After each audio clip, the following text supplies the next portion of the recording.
In this video, we are talking about inversion.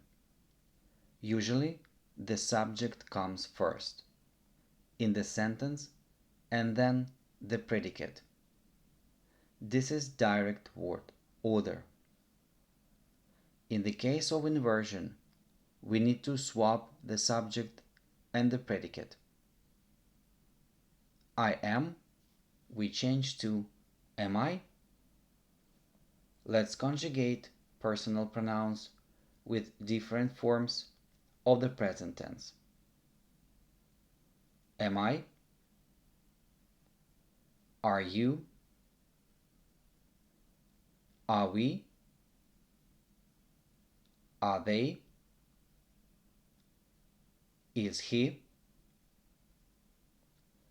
Is she? Is it?